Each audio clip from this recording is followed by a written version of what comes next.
আমাদের চ্যানেলের আজকের ভিডিওতে সবাইকে জানাই স্বাগত। না, এটা চা বানানোর রেসিপি নয়, চায়ের সঙ্গে অর্থাৎ একটা খুব মুখরোচক স্ন্যাক্স বানাবো আজ।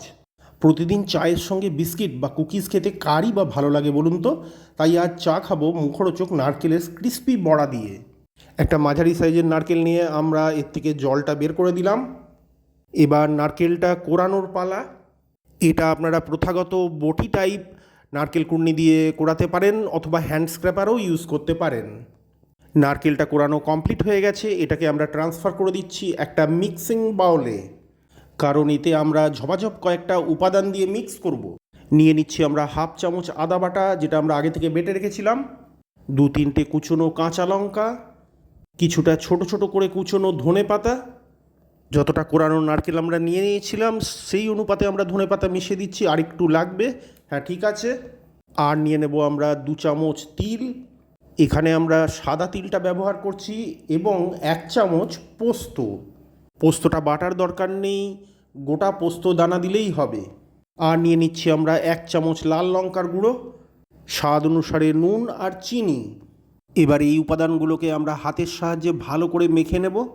লাল লঙ্কা গুঁড়োর জায়গায় আমরা কাশ্মীরি রেড মির্চ পাউডার ব্যবহার করেছি, কারণ এতে আমরা কুচনো কাঁচা লঙ্কা অলরেডি ব্যবহার করেছিলাম।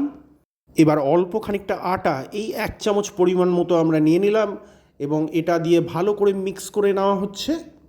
এই আটা এই মিশ্রণটাতে ভালো বাইন্ডিং পাওয়ার অর্থাৎ বন্ধন শক্তি এনে দেবে। খেয়াল রাখবেন, এতে কিন্তু আমরা 1 বিন্দুও জল ব্যবহার করব না, পুরো ড্রাই পেস্ট হবে। ঠিক মতন বাইন্ডিং পাওয়ার না এলে এতে আরও 1 চামচ বা হাফ চামচ আটা মিশিয়ে এটাকে মাখাতে হবে খুব ভালো করে। খুব ভালো করে মিশ্রণটা প্রস্তুত হয়ে গেলে এর থেকে সামান্য অংশ নিয়ে বড়ার আকার দিতে হবে। হাতের সাহায্যে চেপে চেপে এটাকে বড়ার আকারে প্রস্তুত করতে হবে, এবং শেষে একটু চ্যাপ্টা বা ফ্ল্যাট করে দিতে হবে। দেখতেই পাচ্ছেন আকারটা, কত সুন্দর আকার হয়েছে বড়াটার। দর্শক বন্ধুরা লাইক কমেন্ট শেয়ার করবেন ভিডিওটা আপনাদের ভালো লেগে থাকলে, এবং চ্যানেলটা সাবস্ক্রাইব করতে ভুলবেন না কখনোই। বড়া বানানোর রিপিট প্রসেস চালু রাখুন। দেখুন কত সুন্দর নারকেলের বড়াগুলো একের পর এক প্রস্তুত হয়ে যাচ্ছে। আজকে বাড়িতে আমরা আসলে শুধুমাত্র 2 জন, তাই কম পরিমাণে নারকেলের বড়া প্রস্তুত করে দেখাচ্ছি। এটা কিন্তু খুব ক্রিস্পি একটা খাবার, চায়ের সঙ্গে আদর্শ। বড়াগুলো ফ্রাই হওয়ার জন্য প্রস্তুত। প্যানটা গরম হতে দিন, আর দিয়ে দিন কুকিং অয়েল। আমরা এখানে সাদা তেল বা রিফাইন্ড অয়েলটা ব্যবহার করছি। এবার বড়াগুলোকে একে একে খুব সাবধানে প্লেস করে দিন প্যানের মধ্যে।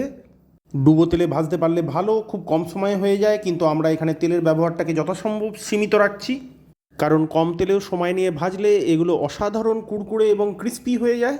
বড়াগুলো প্রথমবার তেলে ছাড়ার 20 সেকেন্ডের মধ্যে একবার ফ্লিপ করে নেবেন, অর্থাৎ উল্টে নেবেন। তারপর ধৈর্য সহকারে ধীরে ধীরে এগুলোকে ভাজতে থাকুন। মনে রাখবেন হিট অর্থাৎ ফ্লেমটাকে কিন্তু লো টু মিডিয়ামেই রাখবেন, কারণ হাই ফ্লেমে এগুলোকে করতে গেলে ক্রিস্পি না হয়ে এগুলো পুড়ে যাওয়ার সম্ভাবনাই বেশি। 3-4 মিনিট পরে আরও একবার ফ্লিপ অর্থাৎ উল্টিয়ে নেওয়ার ফলে রঙগুলো কিন্তু পারফেক্ট এসছে, এগুলো হয়ে গেছে। এবার একে একে এই বড়াগুলোকে আমরা তুলে নিয়ে ভালো করে তেল ঝরিয়ে নিচ্ছি। তেলটা ভালো করে ড্রেন হয়ে যাওয়া খুব জরুরি। ইচ্ছে হলে আপনারা টিস্যু পেপারও ব্যবহার করতে পারেন। নিন, ক্রিস্পি স্ন্যাক্স নারকেলের বড়া প্রস্তুত। গরম গরম চায়ের সঙ্গে আজ কুকিজের বদলে এই ক্রিস্পি বড়া খেয়ে দেখুন। বড়াগুলোর উপরের অংশ ক্রিস্পি হলেও ভিতরটা কিন্তু সফট এবং দারুণ মজাদার।